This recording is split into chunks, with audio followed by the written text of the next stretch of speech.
Alright, what's up, Rogue Scrubs? Coming at you here with the updated Raccoons as requested.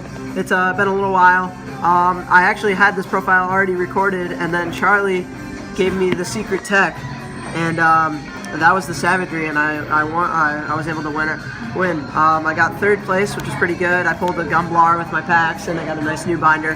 So that was really nice. But yeah, this deck does really, really well against Trickstar, Sky Strikers, and just general every deck against the format, really, other than Gouki if they go first. But yeah, so I'll get right into it. 3 Valier Fawn, this never changes. It's just the best tuner, and it's Lumina. 3 Beaver, I upped this from 2 to 3 because I'm playing Desires now at like a max capacity at 3. So it's good to have 3 of this. This card's great. It's just a free rank too. It gets this card like allows you to essentially just get over board load, which is pretty nuts. 3 Tigers. This card's insane as well. Obviously for your combos you want to play 3. You only ever need 2 to cycle back and forth with Mrs. Radiant, but you still want to play 3. And 2 Wind-Up Kitten, and that's it for the level 2s. This card's insane, especially with the side deck Kaijus. Like I said, I've already stressed that before. But I mean, this card just gets around so many things, like even like a Shadal window that came up today, or even bouncing back like Kagari and stuff like that, putting it back in the extra deck. It just like gets things off the board. 2 Mind Mold. This is the Garnet of the deck, as it always was. You synchro with it, you draw a card, and make Nad Beast, but you have to play 2, so that way if you draw 1, you can still beat the play. And yep, now for the star of the deck, 3 Rescue Cat, no question. This card's insane, as I've always said. This is the 1 card Nad Beast and draw. We still play the 3 Summoner Monks to get to it, as it's level 4 of the deck, and this card's insane. And then the new addition, as Charlie said, 3 Thunder King. This card's absolutely nuts in this deck. And it's searchable off Summoner Monk, so it's another card you can just grab for free. And I mean, if you normal summon this against Trickstar, Sky Strikers, or whatever, they just pretty much scoop because they're not going to do anything. It's going to sit there. They can't punch over with Candina. They have to go to an extent to get around it, and it's just phenomenal. Like I couldn't. They have to link summon. Yeah, no, I played against Magnite Invoke. It put work into that deck. I played against yeah, it does everything. It really does. It's a fantastic card in this deck, and the fact that this deck doesn't search still, like I said. Are the Mekk-Knight summons inherent? Could you negate them with him? No, oh, okay. I didn't. I wasn't able to negate Mekk-Knight summons with it. Okay. But the fact that they just couldn't search after they summoned the purple Skyfall was just insane. Yeah. They weren't able to do anything. They had to enter, proceed to battle phase, and hope that, like, you know, they had nothing. 3 are being schooled. Again, I can't summarize this card. It's just absolutely nuts. 3 Goat. This card's absolutely insane. I'm surprised this card has dodged the ban list as much as it has because it's just. I'm not. Oh really? No, I don't think so. Like, there's only Sky Strikers are the only deck that really plays it and abuses it. Yeah, I mean Trickstars. That's what I'm saying. But like, I mean, like, yeah. I just feel this card's way too abusable, and definitely being able to like just set it and get so much value out of 1 card. Like what it can do is just absolutely insane. Like, yeah, it's essentially like awakening the dragon almost, but like. It just comes out, and it's so versatile, which is just absolutely insane in my opinion. That's the reason why it's great. You want to play 3, and they're beasts, of course, so they're synergized very well in this deck. I upped this card to 3. I know Charlie hates this card at 3. Drawing into the second one does suck, but like this card is just, it helps so much with the brick hands that you really kind of want to see it, because even if after you do your combo, like you want to get cards, because this deck has no way to really get card advantage, and that's the reason why it doesn't search. It's the reason you play Thunder King and so many other things, because you can't really dig into your deck. You're not getting any accumulating really a lot of value. So this card's just absolutely broken. And then you can also just discard it off Summoner Monk for fodder. So yeah, I mean, I like 3. If you don't like 3, I would recommend you play 2 Iris Rock Sunrise, which I only play 1 of right now. But yeah, really good. 3 Call by the Grave, the new addition to the deck. Obviously this card stops hand traps, so I was hitting Ash all day. The card's insane. There's one time I didn't open this, but I still won. My opponent hand trapped me 3 times. He drolled me after I had Desires, he ashed my Obedience Schooled, and he Wishiwa Rerude, or whatever the fuck it's called. Now, Ghost Spell. Ghost Spell. And he Ghost Spelled my Amazon's Baby Pet Tiger, and I still won that game. So yeah, even though I didn't Sounds have like he had nothing. Yeah, he just had 3 hand traps, and that was essentially it. I'm like, okay. For the 1-0s, we play Raigeki, Reborn. Oh, you finally got one? Yeah, I finally own this card now, guys. It's about time, I think, you know, considering this, I like this deck so much. But, yeah, and then 2 Reborns. This is technically Monster Reborn, if you don't know what it does.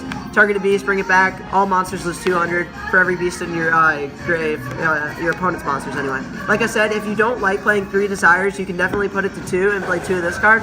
But you can only activate this card once per turn, so it's kind of like a risk-reward kind of thing. It definitely is a phenomenal card. I don't disagree with playing it. It works very well in this deck, obviously. It allows you also to get back, like, you know, your Ghost Ogre and stuff, or get back Nad Beast if it gets a Ghost Ogre. That's the other thing Called by the Grave's good for. If you like Nad Beast, set Called by the Grave, and then you can play around Ghost Ogre that way too. And then lastly, 3 Mistake. This card's absolutely phenomenal. So, like, as I was saying, like, you know, the reason Charlie made such a good point when it comes to Thunder King is this deck wants to have, like, 15 opening cards where you can just open one card and essentially win the game. And for this deck, it's effectively just Rescue Cat and Obedience School. And so, like, that gives you 5 cards that you play 3 of that if you open, and, like, including a spell, obviously, you're just bound probably going to win the game because if you're going first. Would you consider Back to the Front? Back to the Front's not bad at all. This turns back to the front into Mistake. Yeah. That's why. It's interesting. This deck, I just don't like playing trap cards because I think they're really bad right now. So the only one I like to have is Mistake because this card's great, especially against Light Stage, because if they target, you're just like, oh, chain. Even if Light Stage was already up. And it's just a phenomenal trap card. It's like the last thing we expect. And then like they'll hard side like their MSTs and stuff, and they'll overside because I'm only playing 3 trap cards, and they'll get blown out of the water when they realize I took this card out. So yeah, no, Mistake's absolutely phenomenal. Onto the extra deck, False Tokens. 3 Mrs. Radiant. This doesn't change. Absolutely nuts. You have to play 3 of this card in this deck. The new edition, I play Link Spider, but it's because I play the yeah, it's salty. And I play the Ningirsu combo. This is strictly for Scapegoat with like a Summoner Monk and stuff, and then you can do this combo. I think this is better than the Nightmare Engine, and I'll explain why. The Nightmare Engine takes up quite a bit of cards to do, and it doesn't really get you as much value as it's like the same amount. You have to, yeah, it's the same amount, and you have to discard cards. The problem is in this deck, your advantage doesn't come from your hand most of the time. It comes from your field because you're always just having a free level 2 on board. So I feel like the Ningirsu is better, and like, you know, just a non-targeting removal. This allows me to get around Borreload, but Unicorn doesn't. So I think that card's absolutely insane when it comes to that. And like, yeah, so that justifies the other thing. The other thing is you can make Ningirsu even in spots like you think you wouldn't be able to. If you have 3 monsters with different names, effect monsters, you can still make Ningirsu because you can overlay and make Sandayu, as I'll get into, and then you can link the token away for this, and then you can link the Sandayu and the other monster away, and then you can link the token away for this, and then you have the 3 for Mrs. Radiant and the token, which makes it Ningirsu. Next up, I play 1 Fire Durmadal. This is like a new rank 2 in case you run out of Mrs. Radiance. I never made it. It also does get around Floodgates because it can pop spell or traps by popping a spell or trap you control. Next up, Borreload. This card's broken.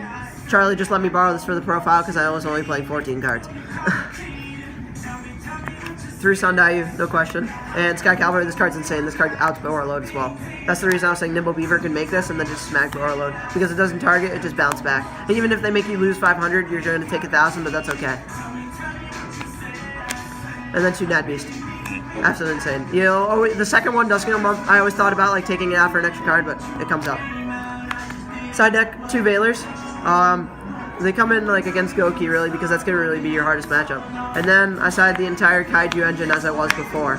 And this is absolutely broken because, like I said, your deck is so easy to side out of. If you're not going first, Thunder King and Mistake aren't going to get you anywhere. And it's the same thing I feel like with Pot of Desires. This is just a free card to side out as well. Because like you don't need this card, especially if you're going second, you're going to have a little more consistency. So like you can side deck these 6 cards out and you can put in cards that can get over your opponent's entire board. And especially if you go against Sky Striker Trickstars, you literally just give them a Kaiju. And then like you just play your entire hand out and it's absolutely insane.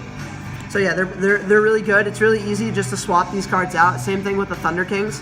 Yeah, so I definitely recommend you play the Kaiju package.